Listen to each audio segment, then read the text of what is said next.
This is Scott Becker with the Becker Private Equity Business Podcast. Thrilled today to visit with Justin Breen. We're going to talk to Justin today about, if you call this like to be or not to be, to set big goals or not set big goals. There's so much written on this subject. Just read a new book on setting stupid goals, meaning setting big goals. There's big, hairy, audacious goals.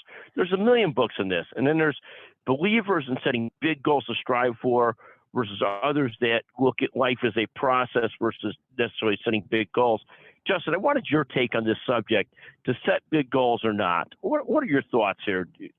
How do you look at things?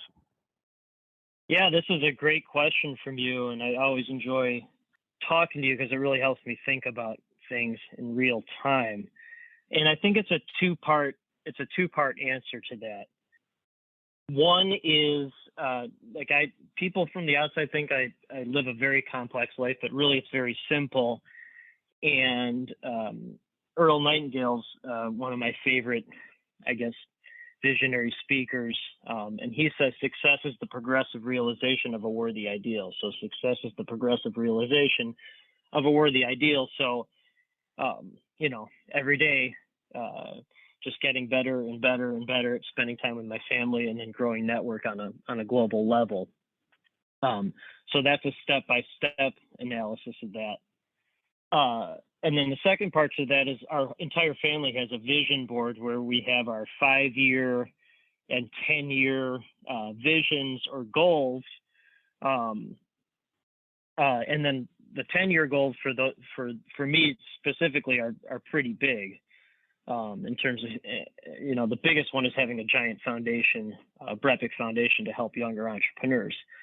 So to simplify that, both of those things, I think by doing the first, the second is created, meaning the step-by-step daily process will lead to the 10-year, 20-year lifetime goals actually happening because they're written down, and then you're just constantly getting better and better every day. And how often do you revisit, if the big goal is the BrEpic Foundation, a magnificent goal, how often do you look at that goal? Do you reiterate that goal? Is that goal in front of you on the whiteboard every day? How do you look at that? The whiteboard is in my bedroom, where it has her goals, my goals, our sons who are 8 and 10 currently, their goals for 5 and 10 years. And if you're thinking about it from their perspective, that's doubling their lifetime for the 10-year, more than doubling it for the little guy. But so it's looked at every day.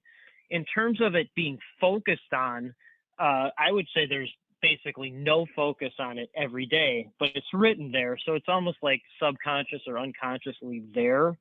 And then again, the purpose of my life is to be a connecting superhero for every visionary who shares their stories with the world. So that is, with Earl Nightingale's way of speaking, that's my worthy ideal. And so just doing that every day, the progressive realization of that every day, and then spending time with my family, I am sure that those 5-year, 10-year goals will happen in some capacity because of the progressive realization of a worthy ideal. That's the byproduct of it.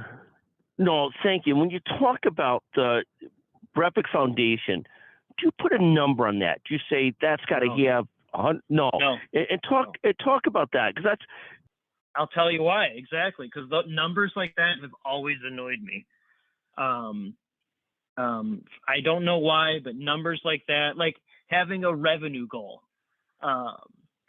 having an employee count goal, having a amount of space in an office goal, number of locations goal. That stuff is always, 1, annoyed me, 2, made me feel negative about my current progress, even though I have nothing to be negative about. So it's put me in the gap in a negative space. So I've just ignored those type of numbers. The numbers that I actually care about from a 10X perspective are 10Xing experience in life with my family, and then network on a global level. I have found this other stuff, like I said, takes care of itself. So the reason why I cut you off is because that is what my brain does whenever there's like a number involved. Like, oh, the foundation has to have 100 million. Oh, wait, why does it only have 50 million. Like that is just not, it doesn't work with my brain like that. And I've learned that over decades and decades of maybe conforming with what others think of it, but it doesn't work with me. So I just don't do it anymore.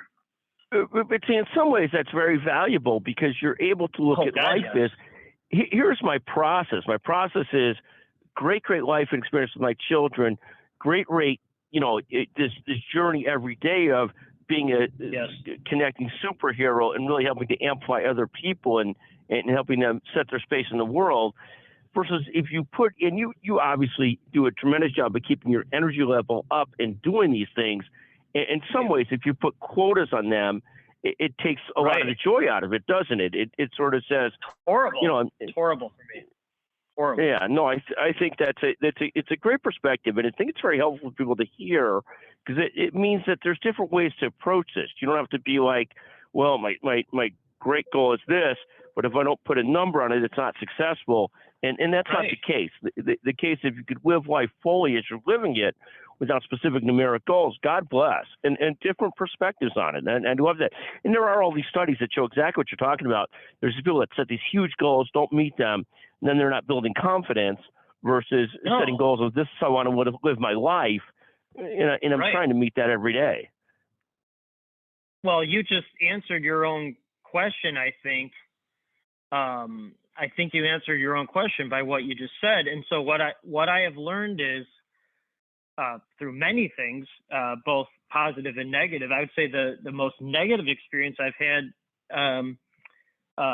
as an entrepreneur was at the end of 2018. I'd made more money in 1 year than I'd ever thought possible, and I'd never been more miserable in my life. So I'm like, well, that's illogical. But then I learned that that's not what makes me happy. So at the time, it was very, very painful, very painful. I don't wish that upon anyone, but I'm glad now that I went through it because it taught me a valuable lesson about what actually makes me happy and what doesn't. And full disclosure, our firms make a lot more money now, but I realized that that's not what drives the happiness anyway. It's a byproduct of being happy where I'm at. I mean, 100%. I've always thought if you put yourself in positions where you're happy, you will thrive. If in the contrast, you look for positions where you'll thrive, you won't necessarily thrive. It's really doing what you love, doing what you do. So happiness is the engine to make you thrive. Is that what you're saying? I think so. Like when I've picked places to work over the course of my career, and I've not picked very many, when I've made choices based on here's where I think I'll be happy and grounded and centered, I figured I'll figure out a way to make it successful. Whereas in the contrast, if I shoot for successful, then I end up not really succeeding. You got to shoot for this is what I thrive doing, and then things go well. That's correct. So what you described is that your jobs or your companies or your vision is a byproduct of the it's an extension of your happiness, what makes you actually happy. So that's what I mean. That's what I've learned, that these companies or whatever, the books, they're just an extension of purpose in life. We're the ideal. That's literally what it is. And then the goals come from that. They just come from that, and then they kind of manifest itself because you're constantly trying to get better at the things that make you happy. This is probably the best conversation I think we've had, Scott.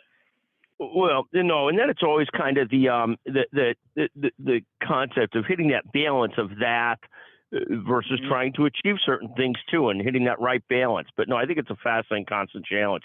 It's just, let me let you wrap it up and get back to your job, and you're taking care of your family, you're taking care of your clients and your business, and it's thriving and enjoying what you're doing. You do a magnificent job of it. And again, this is Scott Decker. We're visiting with Justin Breen, founder of BrEpic, author of Epic Life, Epic Business. I know working on another book. Justin, always a pleasure to visit with you. Thank you very much for joining us. You're a great American, Scott. Thanks for your time. Thank you very much.